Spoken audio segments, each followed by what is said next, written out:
Hi friends, இன்றைக்கி என்ன பார்க்க போகிறோம்னா எங்கள் ஊர் ஸ்பெஷல் முட்டை மாஸ் தாங்க பண்ண போகிறோம். அதுக்கு 2 முட்டை அவிச்சு வச்சுருக்கேன், அதை உரிச்சுக்குவோம். அதுக்கு தேவையானது தேங்காய், பச்சை மிளகா, தக்காளி, வெங்காயம், தாளிக்கிறதுக்கு, அப்புறம் மல்லித்தூள், மிளகாத்தூள் இதெல்லாம் தேவை. இப்போ நம்ம அரைக்கிறதுக்கு என்ன, அதில் ஊற்றுறதுக்கு என்னென்னா தேங்காயை கொஞ்சம் 1/2 ஸ்பூனு, ஜீரகம் 1/2 ஸ்பூனு, சோம்பு, ஒரே ஒரு பச்சை மிளகாய், இது போட்டு நம்ம அரைச்சிக்குவோம். இப்போ அடுப்பில் எண்ணெய் ஊற்றி வச்சுக்குவோம். இப்போ கொஞ்சமாக எண்ணெய் ஊற்றிக்குவோம். இது காயட்டும். இதில் கொஞ்சோண்டு கடுகு போட்டுக்குவோம். அது வெடிக்கட்டும்.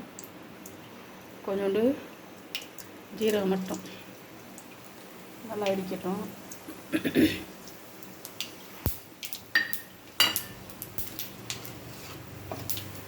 ஸோ வெட்டி வச்ச வெங்காயம் போட்டுக்குவோம்.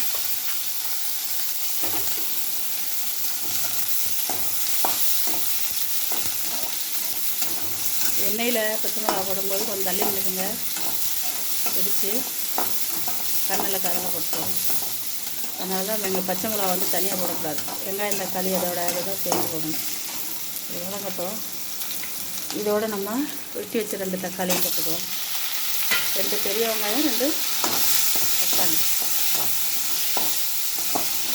இது வந்து தோசை, இட்லி, சப்பாத்தி, பூரி, புரோட்டா, ரச சாதம், சாம்பார் எல்லாத்துக்குமே சாப்பிடுவோம். இது சீக்கிரம் எண்ணெயும் தக்காளி வெங்காயம் வேகிறதுக்காண்டி நம்ம என்ன பண்ணுறோம், உப்பு போட்டுக்கணும். கல் உப்பு போட்டு சீக்கிரம் மசங்கணும். அது மசங்கட்டும். அதுக்குள்ளே தக்காளி பச்சை மிளகா, ஜீரகம், சோம்பு, தேங்காய் எல்லாம் அரைச்சிட்டு வந்துடும். அதில் ஊற்றுறதுக்காண்டி மசாலா.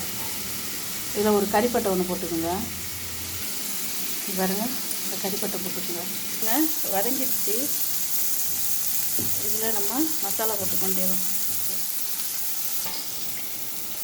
இதில் நம்ம 1 ஸ்பூனு மிளகாத்தூள் போட்டுக்கிறோம். நல்லா இது காரமாக இருக்கும். அதில் 1 ஸ்பூன் போட்டுக்கோங்க. 1/2 ஸ்பூனு தான் மல்லித்தூள் போடணும். மல்லி வாடை வரும், இதெல்லாம் போடக்கூடாது. எல்லாமே மல்லித்தூள்னால் அதில் எல்லா மசாலாலாம் கலந்துருக்குங்க. சீரகம், சோம்பு, மஞ்சத்தூள், மிளகு எல்லாம். கொஞ்சம் 1/4 ஸ்பூனு மஞ்சத்தூள் போட்டுக்கிட்டு இது ஒரு கிளறிக்கணும். கிளறிட்டு இதில் என்ன பண்ணணும், கொஞ்சம் தண்ணி விட்டுக்கோங்க.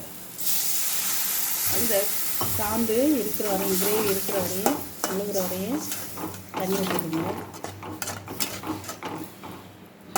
இது ஒரு 2 நிமிஷம் அடுப்பில் இருக்கணும். இந்த கொதிக்குது பாருங்கள். இந்த ஸ்டேஜில் நம்ம தேங்காய் அரைச்சி வச்சுருக்கோம்ல மசாலா, இதை அதில் ஊற்ற வேண்டியது. இதை அதில் ஊற்றி நல்லா கொஞ்சம் 2 நிமிஷம் கிடக்கட்டும். தேவையான தண்ணி ஊற்றிக்கோங்க. உங்களுக்கு எவ்வளோ தேவையோ அது மாதிரி தண்ணி ஊற்றிக்கோங்க.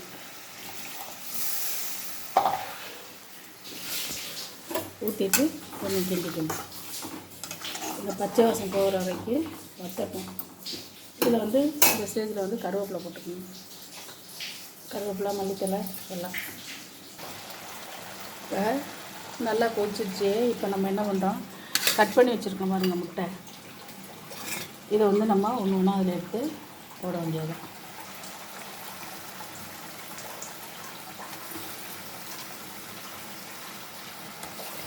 இதுதான் முட்டை மாஸ்.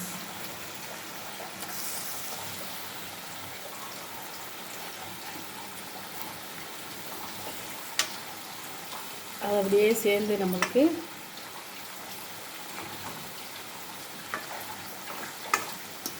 கறிக்காய் முட்டை மாஸ். அவ்வளோதாங்க.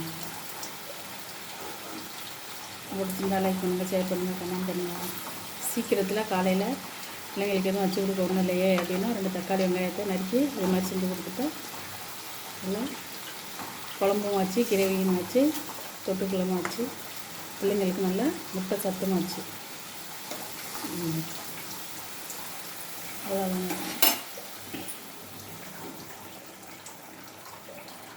முட்டை மாசு ரெடி. பிடிச்சிருந்தா லைக் பண்ணுங்கள், ஷேர் பண்ணுங்கள், கமெண்ட் பண்ணுங்கள், சப்ஸ்கிரைப் பண்ணிக்கோங்க. மறுபடியும் சொல்கிறேன், சப்ஸ்கிரைப் பண்ணிக்கோங்க. வாங்க சாப்பிட்லாம்.